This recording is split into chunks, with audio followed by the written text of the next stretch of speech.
এবার যে খবরের দিকে নজর রাখবো, এসআইআর শুনানিতে ডাক পান লক্ষ্মীরতন শুক্লা। এসআইআর শুনানি কেন্দ্রে আজ হাজির হন তিনি। শনিবার দুপুরে শুনানি কেন্দ্রে হাজির হন ভারতীয় ক্রিকেটার এবং রাজ্যের প্রাক্তন মন্ত্রী। গত 7ই জানুয়ারি নির্বাচন কমিশনের কাছ থেকে নোটিশ পান লক্ষ্মীরতন শুক্লা। ভারতীয় সংবিধানের প্রতি আশাবাদী রাজ্যের প্রাক্তন মন্ত্রী। ভারতীয় সংবিধানের প্রতি আশাবাদী তিনি। পাশাপাশি লক্ষ্মীরতন শুক্লা তিনি বলেছেন যে সব আইন যা সবার জন্য, আমার জন্য তাই বর্ধিত। কি বলেছেন তিনি শোনাবো আপনাদেরকে।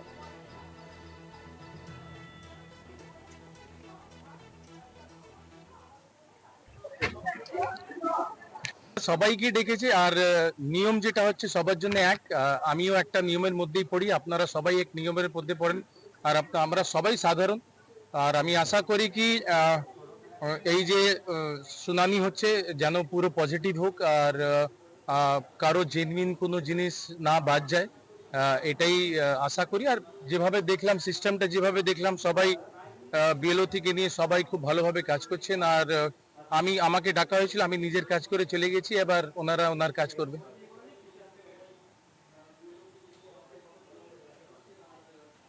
নজর রাখবো পরবর্তী খবরে। যুদ্ধের পর থেকে সরে এলো ওয়াশিংটন। সমাজ মাধ্যমে ধন্যবাদ জানিয়ে ইরান প্রসঙ্গে সুর নরম করলেন মার্কিন প্রেসিডেন্ট ডোনাল্ড ট্রাম্প। সমাজ মাধ্যমে ট্রাম্প লেখেন, ইরান মৃত্যুদণ্ড কার্যকর করার সিদ্ধান্ত থেকে সরে এসেছে। তার পোস্টে দাবি, বৃহস্পতিবার 800-রও বেশি মৃত্যুদণ্ড কার্যকর হওয়ার কথা ছিল, যা শেষ পর্যন্ত বাতিল করা হয়েছে।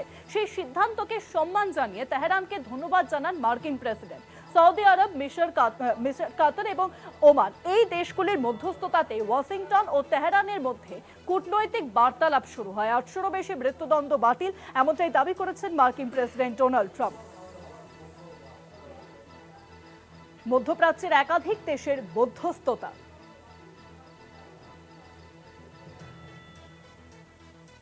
আক্রমণের পর থেকে কি সরে এলেন মার্কিন প্রেসিডেন্ট ডোনাল্ড ট্রাম্প? আরো জানবো। ফোন লাইনের সঙ্গে রয়েছেন আমাদের প্রতিনিধি অঙ্কুর ভট্টাচার্য। অঙ্কুরদা, দেখো, যেটা আমরা দেখেছিলাম গত 28শে ডিসেম্বর থেকে উত্তাল হয়ে উঠেছিল ইরান। প্রথমে সেটা মূল্যবৃদ্ধি সংক্রান্ত আন্দোলন ছিল, পরবর্তীকালে ইসলামিক শাসনের পতন চায় তারা, এবং সেই পরিস্থিতিতে আমরা দেখেছিলাম যখন এই আন্দোলন তীব্র হচ্ছে, ইরানের রাস্তায় যখন সেই আন্দোলন নেমে এসছে, নির্বিচারে গুলি চালানোর অভিযোগ ওঠে তেহরানের খামেনেই প্রশাসনের বিরুদ্ধে, যাতে অন্তত 2500-এরও বেশি মানুষের মৃত্যু হয়। এবং তারপরেই সেই আন্দোলনকে সমর্থনের কথা, খোলাখুলি সমর্থনের কথা জানান মার্কিন president Donald Trump. Donald Trump বলেন সাহায্য শিগগিরই আসছে, এবং তারপরে ইরানের পক্ষ থেকে জানিয়ে দেওয়া হয় আমেরিকা যদি সামরিক অভিযান চালায় ইরানের মধ্যে, তাহলে পশ্চিম এশিয়ায় যে সমস্ত মার্কিন সামরিক ঘাঁটি রয়েছে তার উপরে হামলা চালাবে ইরান। ফলে পরিস্থিতি যুদ্ধের মেঘ ঘনিয়ে ওঠে, এবং সেই জায়গায় দাঁড়িয়ে 4টি দেশ এক্ষেত্রে অত্যন্ত কার্যকরী ভূমিকা গ্রহণ করে। এই 4টি দেশ হচ্ছে ওমান, সৌদি আরব, এবং তার পাশাপাশি এক্ষেত্রে যে দুটি দেশ গুরুত্বপূর্ণ ভূমিকা গ্রহণ করে, তারা ইরানের সঙ্গে এবং আমেরিকার সঙ্গে তারা আলোচনা করতে থাকে। যে আলোচনায় তারা বারংবার যেটা বলে, সৌদি আরব, মিশর, কাতার এবং ওমান, যে এক্ষেত্রে যদি আমেরিকা ইরানের উপর হামলা করে তাহলে আদতে ক্ষতি হবে আমেরিকার নিজের, কারণ আঞ্চলিক নিরাপত্তা বিঘ্নিত হবে, পশ্চিম এশিয়া অশান্ত হয়ে উঠবে, শেষ পর্যন্ত তার প্রভাবটা আমেরিকার স্বার্থে আঘাত হানবে।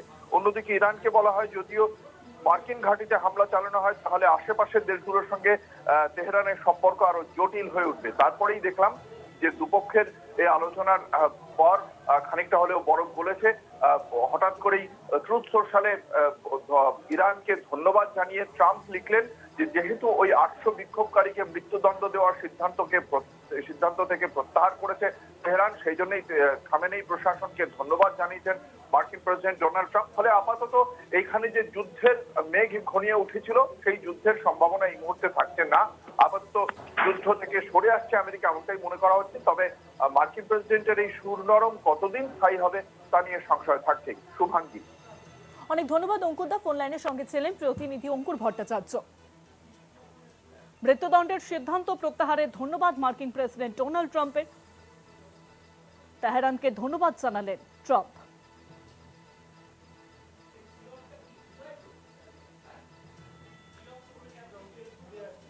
800-রও বেশি মৃত্যুদণ্ড বাতিল হয়েছে, এবার বললেন মার্কিন প্রেসিডেন্ট ডোনাল্ড ট্রাম্প। ইরানে সুর নরম ট্রাম্পের।